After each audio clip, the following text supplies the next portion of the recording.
우리가 아직 연약할 때에 기약대로 그리스도께서 경건하지 않은 자를 위하여 죽으셨도다. 의인을 위하여 죽는 자가 쉽지 않고 선인을 위하여 용감히 죽는 자가 혹 있거니와 우리가 아직 죄인 되었을 때에 그리스도께서 우리를 위하여 죽으심으로 하나님께서 우리에 대한 자기의 사랑을 확증하셨느니라. 그러면 이제 우리가 그의 피로 말미암아 의롭다 하심을 받았으니 더욱 그로 말미암아 진노하심에서 구원을 받을 것이니 곧 우리가 원수 되었을 때에 그의 아들의 죽으심으로 말미암아 하나님과 화목하게 되었은즉 화목하게 된 자로서는 더욱 그의 살아나심으로 말미암아 구원을 받을 것이니라. 그뿐 아니라 이제 우리로 화목하게 하신 우리 주 예수 그리스도로 말미암아 하나님 안에서 또한 즐거워하느니라. 아멘. 오늘 로마서 5장 6절에서 11절 말씀은 예수의 죽음, 십자가의 죽음이 어떤 죽음이었는지 우리에게 알려주고 있습니다. 예수 그리스도께서 죽으신 그 십자가의 죽음은 어떤 죽음이었습니까?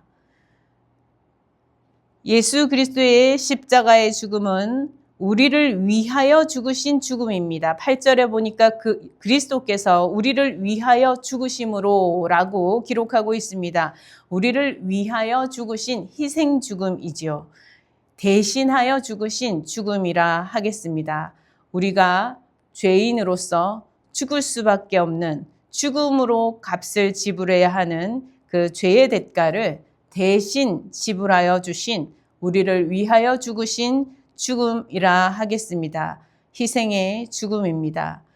또한 두 번째는 예수 그리스도의 십자가의 죽음은 사랑을 확증하는 죽음이다. 이렇게 기록하고 있습니다.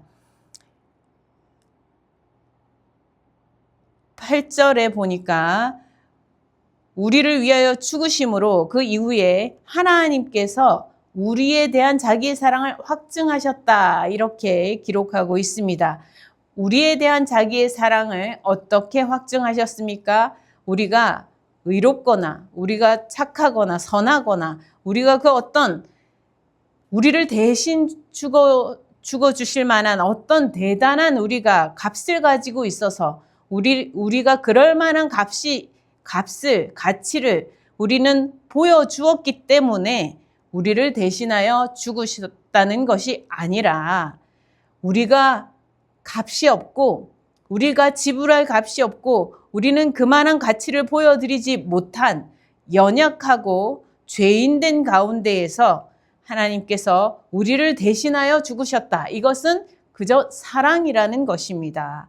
하나님의 사랑이기에 사랑 때문에 하나님께서 우리가 부족함에도 우리가 죄인 되었음에도 우리를 대신하여 죽으시는 그 사랑을 보여주셨다는 것입니다. 그래서 이 십자가의 죽음은 하나님의 사랑이 분명하다는 것을 확증하여 주시는 죽음이라고 하겠습니다.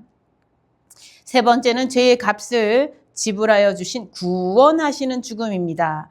예수님께서 우리를 대신하여 죽으심으로써 우리는 죽음에서 생명으로 옮겨지는 놀라운 변화가 일어나게 된 것이죠. 죽음에서 생명으로 옮겨지는 구원받는 사건이 여기에서 일어나게 되는 것입니다. 예수의 죽음의 사건 때문에 그 십자가의 죽음의 사건 때문에 우리는 생명으로 옮겨지는 구원의 사건에 초대받게 된 것입니다. 네 번째는 보니까 원수된 자를 화목하게 하신 죽음이라고 기록하고 있습니다. 하나님과 우리의 관계가 어떠하였습니까? 하나님과 우리의 관계는 오늘 본문에 명확하게 원수라고 기록하고 있습니다. 우리가 원수는 어떤 사람입니까? 우리가 살아갈 때 일반적으로 참 소통하는 것이 어렵지요. 마음을 전달하는 것도 어렵고요.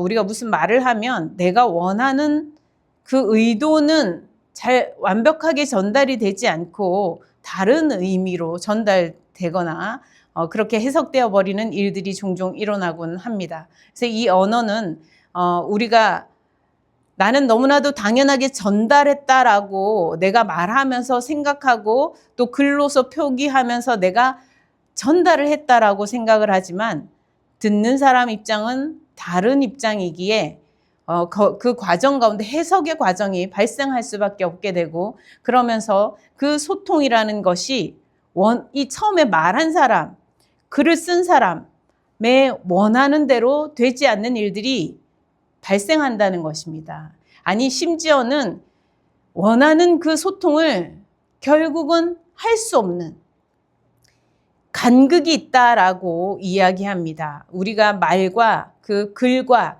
그 표기 자체와는 사람의 마음에 있던 것과 똑같이 될 수가 없다는 거예요. 왜냐하면 이것은 필연적으로 연결이 되어 있는 것이 아니라는 거예요. 약속이기 때문이죠. 우리가 뭐 사과라고 하면 이런 걸 사과라고 하자라고 해서 약속을 하잖아요. 이것은 약속인 것이죠. 사과라는 말 자체가, 글 자체가 사과랑 똑같은 것이 아니죠. 그것을 가리키는, 마치 표지판처럼 손가락질 하는 것처럼 가리키는 하나의 기호인 것입니다. 그렇기 때문에 이 말을 하는 그 기호를 사용하는 과정에서 실제와 그것이 완전히 그냥 일치 자체라는 것이 아니라 그것을 담으려고 애쓰는 그런 하나의 약속의 도구인 것이죠. 이 언어와 말과 글은. 그렇기 때문에 이 말과 글이나 우리가 이 소통하는 과정 가운데서 사실 많은 가운데 오해가 발생하는 것 참으로 늘 일어나는 일 아닙니까? 오해가 발생하고 심지어 그 소통이 완전히 불통이 되는 일들이 일어나기도 하고요. 완전히 불통이 되면 정말 가까운 사람이 원수가 되어버리는 그런 상황이 벌어집니다. 한 집에 살지만 원수같이 되는 그런 상황도 벌어질 수 있는 것입니다. 왜냐하면 같은 이 한국말을 사용하고 있어도 그 언어라는 그 자체가 이미 구조적으로 서로 소통을 완벽하게 할 수 없는 한계에 놓여 있는 도구이기 때문에 그렇습니다. 하지만 이 언어는 약속을 기초로 해서 만들어진 체계이기 때문에 약속을 기초로 서로 소통하려는 노력의 결과라고 할 수 있습니다.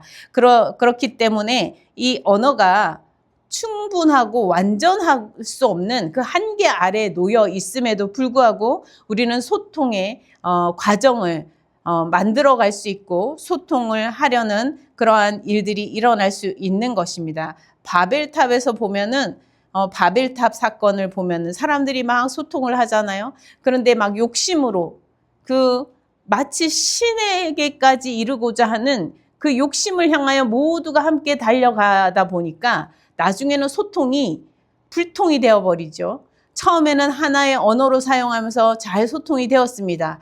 처음에 시작할 때는 하나로 시작하는 것 같았어요. 같은 마음으로 시작하는 것 같았습니다. 뭔가 높은 성을 쌓아보자라고, 높은 탑을 쌓아보자라고 모두가 이야기하면서 그때는 같은 걸 지칭하고 말한다고 시작을 하였는데 가면서 점점 올라가다 보니까 다 욕심이 극에 달하면서 그 욕심에 극에 달하면서 하나님께서 그 언어를 흩으시고 결국 그들은 이미 그 욕심을 따라가는 가운데 소통이 되지 않는 가운데 완전히 다른 언어로 말하고 있는 일들이 벌어지게 되었죠. 사실 이 바벨탑 사건은 오늘날의 우리가 같은 언어를 사용하고 같은 심지어 단어를 사용하면서 말하는 과정 가운데에서도 우리는 서로 다른 것을 바라보고 자신의 욕심의 관점에서 말하기 시작한다면 다른 것을 이야기하고 다른 것을 생각하며 말하는 일들이 벌어지게 되지요. 그래서 분명히 서로 말을 했다고 생각했는데 결국은 소통이 전혀 되지 않았고 불통인 상태로 남아있는 이런 일들이 벌어지는 일들 오늘날도 있다 하겠습니다. 그런데 이러한 소통이 이루어지지 못하는 불통의 정도에서 그냥 흩어지는 정도로 가면 아직 원수는 되지 않은 정도입니다. 그냥 흩어지는 정도면 서로 죽이고 죽겠다는 그러한 정도의 원수, 목숨의 값을 지불해야만 하는 그런 원수에 놓이지는 않는 상태가 되었습니다. 그런데 오늘 본문에 보면은 우리가 하나님과의 관계 안에서 원수다, 원수로 되어 있다, 이렇게 기록하고 있습니다. 하나님 앞에서 우리가 원수같이 행했다는 것입니다. 하나님 앞에 원수가 되어서 하나님의 그 선하심과 하나님의 거룩하심을 침해하는 그런 악한 죄 가운데 우리가 행하였다는 것을 말하고 있습니다. 사실 그것을 오늘 성경에서 처음 시작할 때는 연약함이라고 시작하고 있습니다. 굉장히 우리 자신의 그 인간의 그 죄와 이것을 좀 부드럽게 우리의 입장에서 이야기한다고도 할 수 있겠습니다. 우리의 연약함, 하나님 우리는 연약하니까 우리를 불쌍히 여겨주세요, 이런 마음으로 말할 때처럼 우리가 연약함으로 표현하고 있습니다. 사실 우리는 연약합니다. 우리는 부족합니다. 우리는 경건하지 못합니다. 우리는 거룩하지 못합니다. 신체적으로나 정신적으로나 행적으로나 지나온 날 우리가 해왔던 모든 일들로나 그 모든 것으로 볼 때 우리는 부족하고 거룩하지 못한 것을 말할 수 있습니다. 우리 인류가 그렇게 지나왔습니다. 하나님께 뿐만 아니라 타인에게, 아니 심지어 우리 자신에게조차도 우리는 잘못하는 일들이 있기 마련입니다. 우리가 살아가면서 그 부족하고 연약한 일들, 죄를 범하는, 잘못을 범하는 그 모든 일들이 하나님께 뿐만 아니라 타인에게 뿐만 아니라 나 자신에게조차도 그렇게 잘못한 그런 부족한 일들이 있다는 거예요. 하나님과 소통이 안 되는 정도가 아니라 가까운 사람과도 소통이 안 되는 그런 일들이 허다하고 우리는 심지어 스스로와도 제대로 소통하지 못하는 일들도 발생한다는 것입니다. 우리는 그런 한계에 놓여 있다라고 말하고 있는 것입니다. 우리는 하나님과 완전히 불통하는, 완전히 불통을 넘어 원수가 되기까지 되어버린 정말 죄를 범한 자가 되고 만 것입니다. 우리는 소통이 되지 않을 때 어떻습니까? 사람이 참 이렇게 소통이 되지 않으면 참 답답하고 참 힘들고, 참 거기에 어떤 때는 어려운 감정들이 막 뒤섞여서 나오게 되죠. 소통이 되지 못하면 많은 어려움을 겪게 됩니다. 참 의미를 서로 전달하고 나누고 하지 못할 때 우리는 의미를 상실하고 의미를 잃어가고, 그러면서 심지어 우리 존재의 가치조차도, 우리가 얼마나 소중한지조차도 잃어버리기도 하는 그러한 일이 발생하기도 합니다. 이 사람들과 소통이 제대로 되지 않고, 심지어 부모와 소통이 되지 않고, 가장 가까운 한 사람과도 우리가 소통이 되지 않는 것을 경험할 때 때때로는 우리는 삶의 의미조차도 우리는 잃어버리기도 한다는 것입니다. 이만큼 소통은 굉장히 중요한 것이죠. 그런데 이렇게 우리의 자리는 지금 어디에 있습니까? 우리의 모습은 어떠합니까? 우리는 연약함과 하나님 앞에서 원수된 자리에 놓여 있다는 것입니다. 인류가 죄 가운데서 하나님과 원수가 되어버렸다는 것을 성경은 분명하게 말하고 있습니다. 더 이상 소통의 방법이 전혀 없는, 소통할 수 없는 상태에 놓여 있는 그런 인간의 모습이라는 것이죠. 그런데 로마서 5장 오늘 본문 말씀은 예수 그리스도께서 우리를 위하여 죽으신 죽음에 대해서 이야기하고 있습니다. 십자가의 죽음에 대해서 말씀하고 있습니다. 이 죽음이 사랑의 언어라는 것입니다.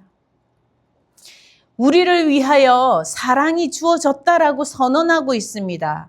이 예수 그리스도의 십자가는 하나님의 사랑이다, 이렇게 우리에게 주어진 하나님의 사랑이다, 이렇게 선언하고 확증되었음을 말씀하고 있습니다. 사랑은 그러면 우리에게 전달이 될 수 있습니까?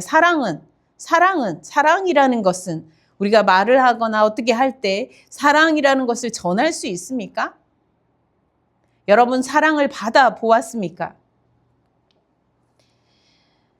사랑한다는 것도 사랑이라는 것도 사실 말에 다 담을 수가 없겠지요. 그러나 우리는 부모가 아이를 안아주는 방식이나 환하게 미소 짓는 표정이나 먹을 것을 먼저 내어주는 손짓이나 위험 앞에서 자신의 몸으로 대신 앞에 서는 것을 통해서 우리는 그것을 사랑으로 전달받고 배워가게 됩니다. 사랑은 사실 말이나 글보다 앞서는 몸의 언어라고 말할 수 있는 것입니다. 사랑은 자신의 몸을 내어주는 그러한 것이라고 말할 수 있는 것이죠. 사랑은 어떻습니까? 연약할수록 더욱더 품는 것입니다. 사랑은 원래 품는 것입니다. 사랑은 품어서 보듬는 것입니다. 그런데 연약하면 내어버립니까? 아니죠. 사랑은 연약하기 때문에 더욱 가까이 보듬는 것입니다. 더욱더 높이 보듬는 것입니다. 더욱더 따뜻하게 포옹하는 것입니다. 하나님께서 우리가 죄인 되었을 때, 우리가 연약할 때에 예수 그리스도께서 십자가의 죽음으로 하나님의 사랑을 그래서 확실하게 보여주셨다는 것입니다. 대신 죽으시는 죽음. 이 죽음은 어떤 사랑입니까? 그것은 가장 크고 깊은 사랑이라 할 것입니다. 말로 다 설명할 수 없는, 말로 어떻게 대신할 수 없는 자신을 온전히 내어주는 최고의 사랑이라고 할 것입니다. 우리가 지난주에 믿음이 도약이라고 하였습니다. 믿음이 더 이상 말로 표현할 수 없는, 말로 이해할 수 없는, 말로 이성으로 담을 수 없는 그 대상을 향하여 도약하는 것이라고 하였습니다. 마치 이 믿음이 대상을 향하여 도약하듯이 사랑 또한 대상을 향하여 도약하는 것이라고 말할 수 있겠습니다.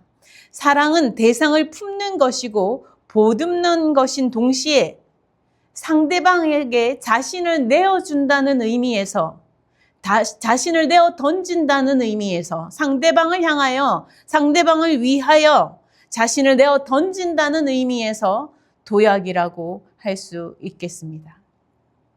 이 사랑은 관계를 완전히 새롭게 설정하는 것이죠. 믿음도 관계를 새롭게 설정하여 준다 하였습니다. 사랑이 또한 이 관계를 새롭게 설정하여 주는 것이라 하겠습니다. 예수님의 이 도약은 최고의 거리의 도약이라고 할 수 있겠습니까? 왜 그렇습니까? 우리가 인간 사이의 그 간극, 그 인간과 인간 사이의 간극, 그 간극이 아니라 정말 하늘과 땅에서의 간극, 거룩함에서 죄와의 간극, 전혀 건널 수 없는 간극, 영원에서 시간 안으로 들어오는 영원에서부터 오는 그 간극, 정말 최고의 간극을 뛰어넘는 그런 최고의 도약이라고 할 수 있는 것입니다. 최고의 사랑이라고 할 수 있는 것이죠. 예수님의 십자가의 사랑은 이러한 최고의 사랑, 우리를 향하여 뛰어드신 최고의 도약이라고 할 수 있는 것입니다. 우리에게 자신을 온전히 내어 던져주신 그러한 사랑인 것입니다. 바로 이것이 하나님의 사랑이라 말씀하여 주고 있습니다. 사랑은 어떻게 시작이 됩니까? 자기를 먼저 비워야 한다라고 시몬 베유가 말하였습니다. 자기를 비우는, 사랑은 자기를 비우는 것이다. 내가 줄어들수록 상대가 들어갈 공간이 생긴다. 이렇게 이야기하였습니다. 사실 자기만으로 자기를 가득 채운다면 그 어느 누구를 자기 안으로 품을 수 있겠습니까?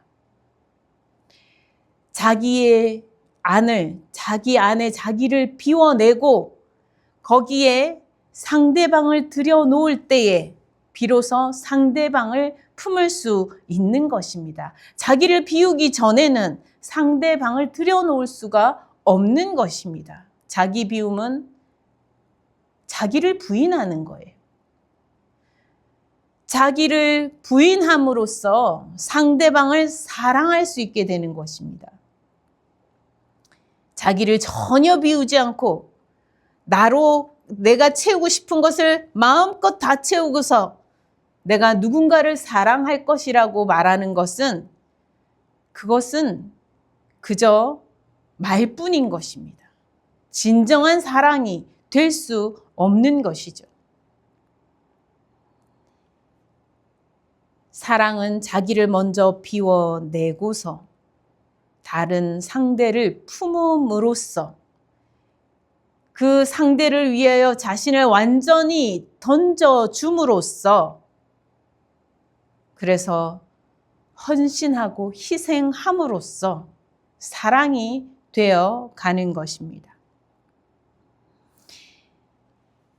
하나님의 사랑은 이렇게 크고 놀라운데 우리는 사랑을 증명하고 논리적으로 설명하기가 어렵습니다.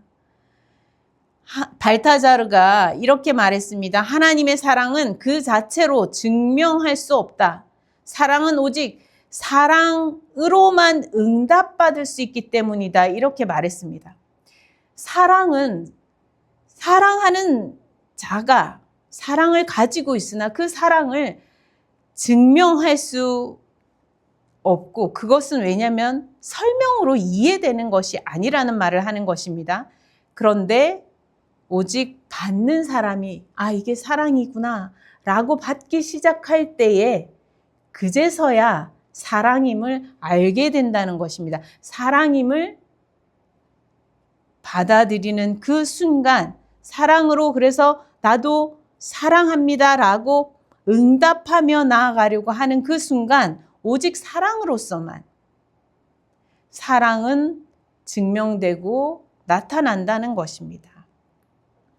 그 전까지는 사랑임을 증명될 수 없습니다. 우리는 사랑이라고 세상에 전하고 예수님의 십자가가 사랑이라고 전하고 있지만 많은 사람들은 그것을 사랑으로 이해할 수가 없는 것입니다. 왜냐하면 사랑으로 지금 받아들이지 않고 본인도 사랑으로 응답하며 나아가지 못하고 있기 때문에 그 관계 안으로 관계를 거절하고 있기 때문에 그 사랑을 증명할 수가 없다는 것입니다. 그러나 이 예수님의 십자가의 사랑은 분명 하나님의 사랑을 보여주고 있다라고 오늘 본문은 얘기하고 있습니다. 예수님께서 십자가의 죽음을 통하여 우리가 하나님과 소통할 수 없는 한계에 놓여 있는 원수된 자리에서 그저 있을 수밖에 없는 우리를 하나님의 자녀로 사랑받는 자녀로 불러내어 버림으로써 우리는 하나님을 다시 사랑할 수 있는 존재로 그래서 관계가 완전히 재설정되고 화목하게 화평하게 하나가 될 수 있는 놀라운 기적의 역사가 여기서 벌어진다는 것입니다. 여러분, 깨어진 관계가 화평하게 다시 화목하게 될 수 있겠습니까? 둘로 나눠져 완전히 부러져 버린 것 같은 완전 끝장나 버린 것 같은 원수가 됐으면 완전 끝장난 관계 아닙니까? 그런 완전 끝장난 관계인 것 같은 그 관계가 다시 하나로 화평하게 화목되는 기적 같은 일이 일어날 수 있겠습니까? 오늘 본문 말씀은 그 사건이 일어났다라고 선언하고 있습니다. 하나님께서 우리에게 예수 그리스도를 보내심으로써 하나님과 우리가 완전히 화목되는 은혜를 우리에게 주셨다라고 말씀하고 있습니다. 화목한 가정은 어떻습니까? 웃음이 흘러나오겠지요. 즐거움이 함께 누릴 수 있게 되는 것입니다. 원수같이 지내던 삶에서 화목한 삶으로 변화될 때 그곳에 즐거움이 있지요. 왜 그렇습니까? 서로 사랑할 때는 사랑 안에 자유를 경험할 수 있기 때문에 그렇습니다. 사랑 안에서 품는 그 가운데서 공간이 마련되는 거예요. 이거는 물리적인 공간이 아닙니다. 물리적인 공간이 아니고 영적인 공간이에요. 그 안에서 참 자유를 경험하게 되고, 그러니 기쁨과 즐거움을 맛보는 완전히 새로운 공간으로 변화되는 것입니다.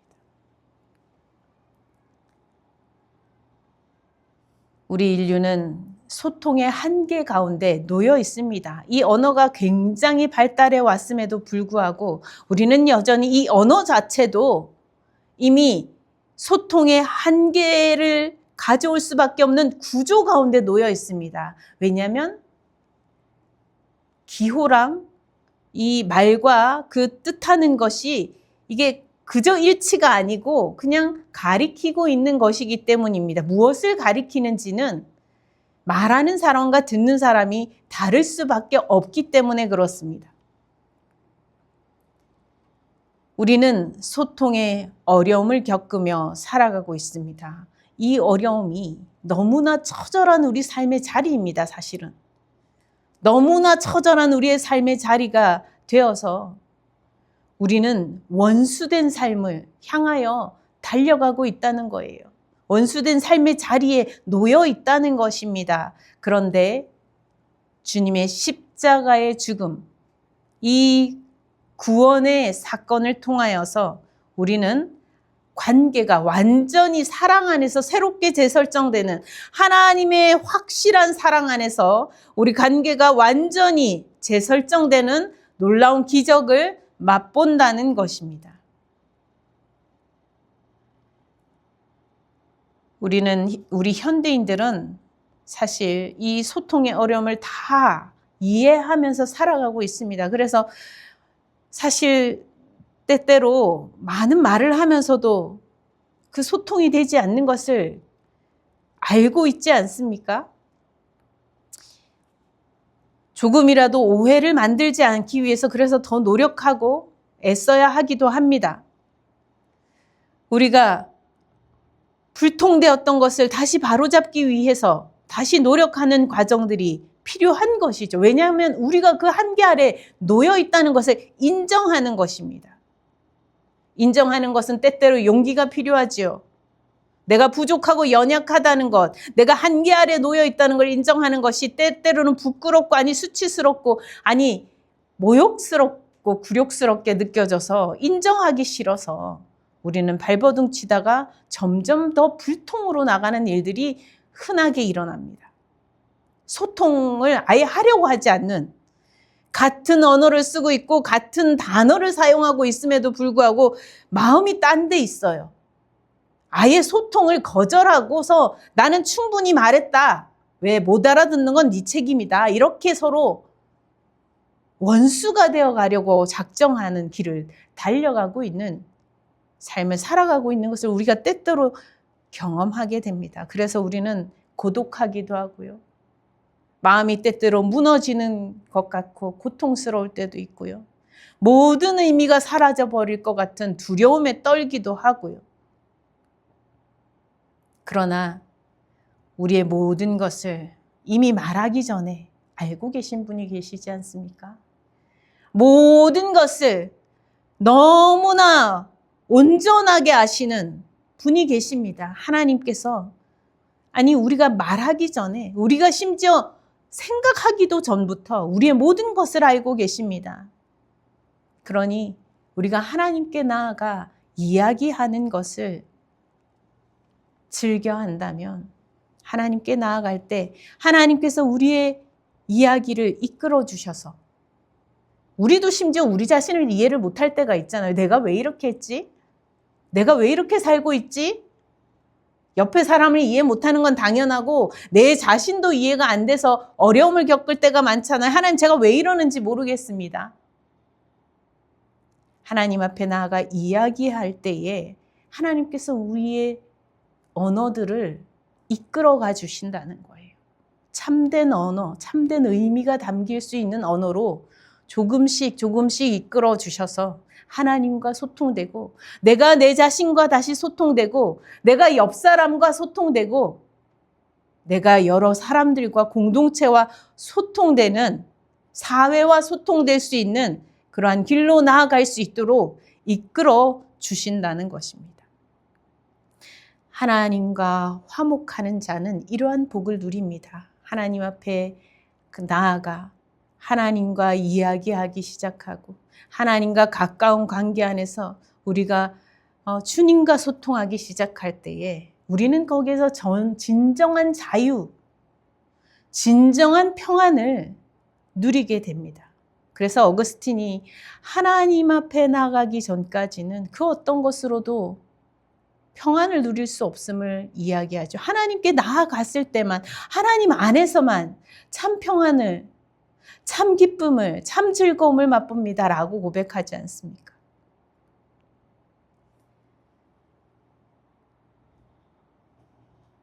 오늘 본문은 예수님의 십자가의 죽음에 대하여 우리에게 알려주고 있습니다. 예수님의 십자가의 죽음은 어떤 죽음입니까?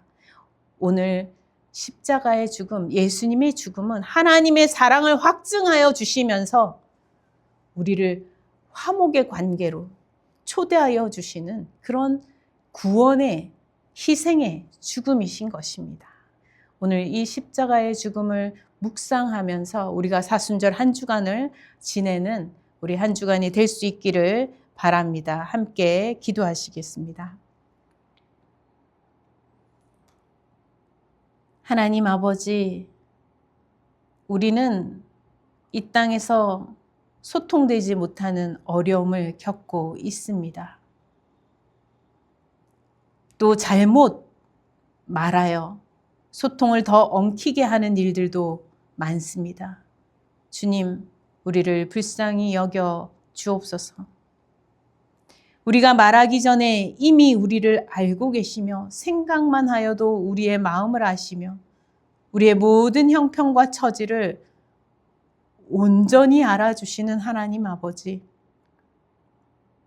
주님의 십자가의 사랑의 언어를 이해하게 하시고 우리도 하나님의 사랑의 초대에 사랑의 응답으로 나아갈 수 있게 인도하시며 하나님이 우리를 품으심과 같이 우리도 사랑의 사람, 품는 사람들이 되어가게 하옵소서.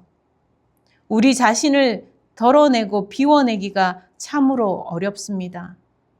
하지만 우리 자신을 비워내고 품을 때에 사랑할 수 있는 은혜도 있음을 알게 하시며 그 가운데 하나님의 사랑의 기쁨이 우리 가운데 또한 나누어지는 것을 알게 하옵소서. 주님께 온전히 나아가 주님과 화목함으로 참 평안과 참 기쁨과 참 즐거움을 누리는 주의 백성들 다 되게 하옵소서. 감사드렸고 우리 주 예수 그리스도 이름으로 기도드립니다. 아멘.